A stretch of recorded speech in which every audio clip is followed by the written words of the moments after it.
Okay, guys, I'm going to get right into it. This is episode 3 of the series of How About Now? I'm not going to do too much of a lead in today. Basically, if you're not familiar, I do pre-orders, I do Kickstarters with board games. From the time you hit confirm pledge or confirm order, there's a bit of a wait, sometimes over a year of a wait, between hitting that button and getting your stuff in. Last time I talked about Marvel United. And what am I going to do? That's the idea here. What am I going to do when they do come in? Have my thoughts changed? Do I want to keep them in the plastic wrap and sell them off for their best value? Board games have a great resale value. Or do I want to keep them, bust them open, and play them as soon as I possibly can?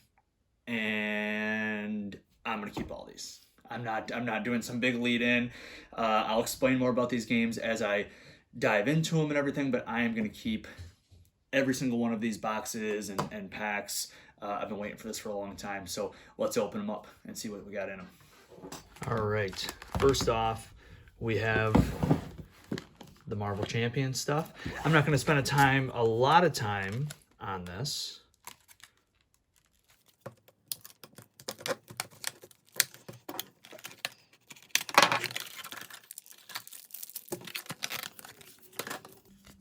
As always, comes with a cool poster. Not sure if anyone really keeps these or not. You can let me know if you're a Marvel Champions player. But gives you, if there's new abilities. That's what I love so much about this game. They released a core box. You could play that game for years and years and years as is, I believe. But every new thing that comes out might have some different keywords and things like this. And they just get so creative with it. I'll open this pack up. And then maybe not so much the Nova pack. I collect this game, so this will probably be my last time opening something Marvel Champions on this How About Now, because I was going to tell you, if I'm buying Marvel Champions stuff, I don't care how long it sat in pre-order, I'm keeping it. Ironheart is interesting. If you don't know the game, it's not that interesting to you, but she comes with 3 different versions of her character card, which is really cool. Got some different stuff going here. Yeah. If you're not a Marvel Champions fan, you can just look at this and say, oh, we're talking about Marvel stuff, and it's a mix and match kind of card game. It's very modular, very customizable. Love this. So Nova is going to have a lot of the same stuff going on. I'm not going to take the time to open all that up right now. But this big beast would be a little more interesting.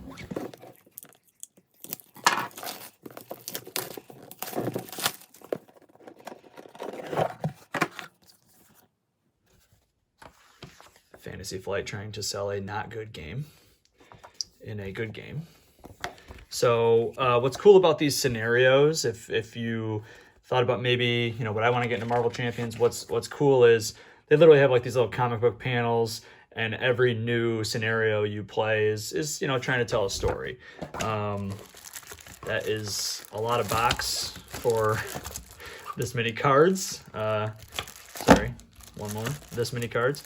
Don't let that bum you out though. I have a storage solution. I am not going to be keeping this box.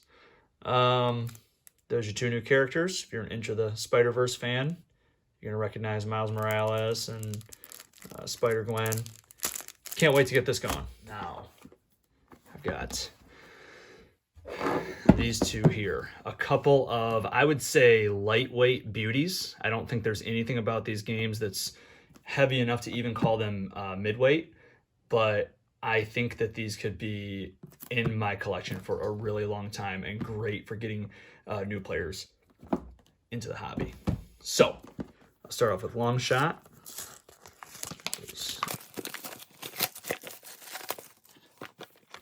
Got the magnetic clasp on there. I like that in small box games. Beautiful artwork. Not sure who illustrates this, but I like this style. What are we looking at here? Some different boards. This might be for the solo. There's a solo version of this game. Yeah, these are your player boards. Okay, now the one thing This is just a personal preference. Maybe I'd be interested what you guys think. I am not big into the dry erase markers and boards.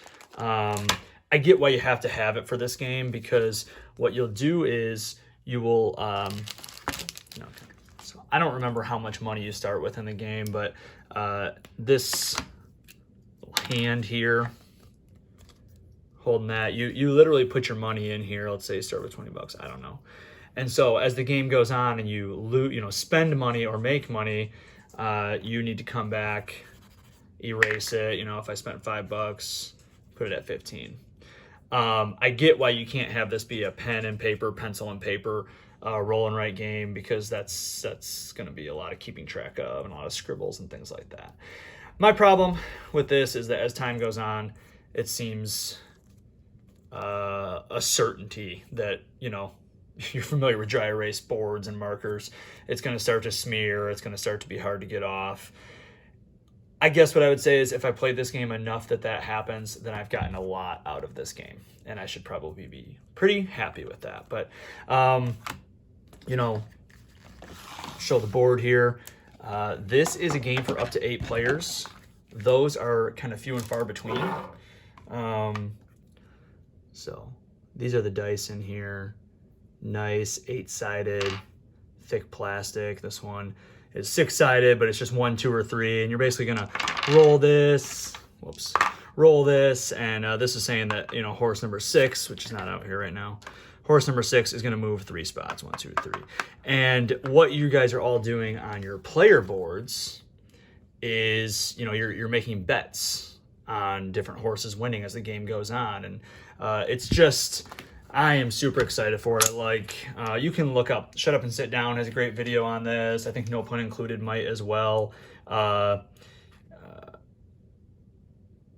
and Monique from Before You Play have a playthrough of it to really give you an idea. But these big, chunky wooden guys with the screen print, super, super fun game. Very excited for this. All right. And this will be our last guy for the day. This is, I don't know how I feel about the phrase, blank killer in board games. This could be a Ticket to Ride killer for some people, but I don't know that that's necessary. I am going to choose to own both games. They are different enough.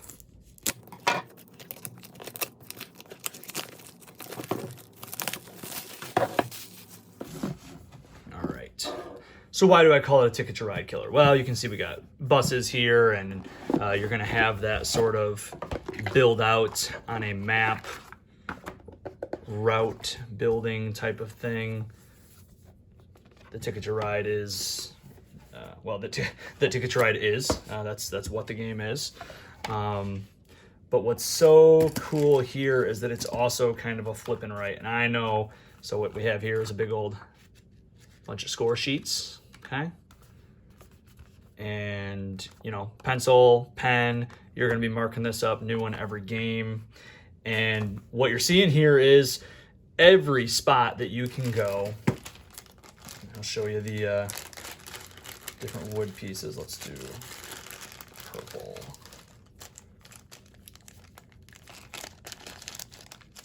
If you're the purple player, you take your token here. And at the start of the game, you'll be picking a place to put it. They got different options, so put it right here, maybe. And then for the rest of the game, I need to take these little pieces and I need to make a bus route. This actually is a re-implementation of a game called Let's Make a Bus Route.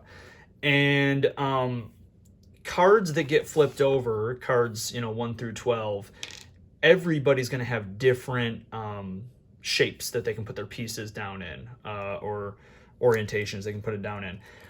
And the rule is you have to start from your light and keep going. You can never cross back over your already established route. If I do something like that, I actually am out of the game. So you want to make sure you're not doing that. But every new spot you put down, when I go from here to here, I get to mark down on my sheet one of these like businessmen, okay? And then I go here and I get to, mark off one of these buildings. Here, it's like I picked up a Old granny here. I mark that off, and it's all points. I'm not doing a how to play right now, but basically this game is going to give you that route building, that getting in each other's way type of thing, but it is also going to give you a more concise game. This is a much quicker game than Ticket to Ride, and it's going to be giving you just little dopamine hits on every turn, right? Every place you go, every spot on the board is letting you mark something down, letting you build towards a score. So it's got that combo, flipping right, rolling right,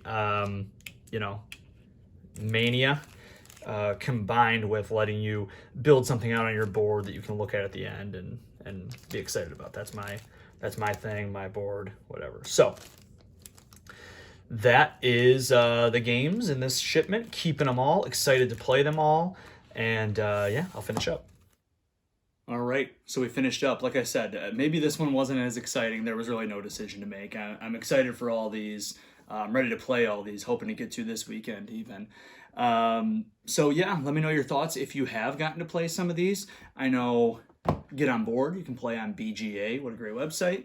And I've played plenty of it, so I got that rule set pretty much figured out, so I'll be able to give a good teach, hopefully, as soon as I get this on the table. Marvel Champions, like I said, we do a lot of content with Marvel Champions on this channel. If you haven't checked it out, help me get good.